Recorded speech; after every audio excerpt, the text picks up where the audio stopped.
Cousin Hemachandra. Yeah. And అతను ఇదే ఇండస్ట్రీలో అలాగే పాపం మీరు అన్నట్టుగా వీటన్నింటిని తట్టుకొని ఎవరైనా ముందుకు ఈ ఇండస్ట్రీలో ఉన్న వాళ్ళందరూ తట్టుకుంటున్నారు. అలాగే తట్టుకొని వెళ్తూ తట్టుకో ఉన్నారు తట్టుకో.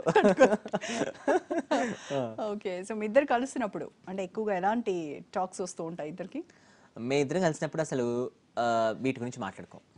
అసలు ఇండస్ట్రీ గురించి ఏం మాట్లాడుకోం. అసలు అంటే పాటల గురించి మాట్లాడుకుంటామేమో కానీ ఈ పాట ఎలా ఉంది, ఆ పాట ఉంది అని మ్యూజిక్ గురించి మాట్లాడుకుంటామేమో కానీ not about the industry as such or the politics ఇలా ఉంది అలానే మాట్లాడుకోం. చాలా హ్యాపీగా గడిచిపోతుంది. అండ్ మోస్ట్లీ పైగా మేము ఇప్పుడు కలుస్తున్నది కాదుగా, మేము చిన్నప్పటి నుంచి కలిసి పెరిగిన వాళ్ళం బావ మధ్యలో. కాబట్టి మేము కలిసే రికార్డింగ్లకు వెళ్ళాం, కలిసే షోలకు వెళ్ళాం, కలిసే అన్ని చేసాం. కాబట్టి ఒకనొక టైంలో మీ ఇద్దరి మధ్య క్లాషెస్ వచ్చాయా? హేమచంద్రకి కారుణ్యకి పడట్లేదు, వాళ్ళిద్దరికి ఏదో ఒకటి ఉండాలి కదండి. జెలసీస్. ఇప్పుడు కూడా పెట్టుకోండి కావాలంటే. అవునా?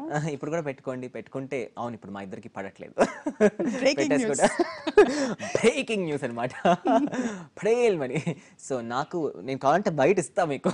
నాకు హేమచంద్రకి ఈ మధ్య పడట్లేదు. గుడ్. నాకు సీరియస్ గా చెప్పారనుకోండి మేము ప్రోమోలో వేసుకుంటాం.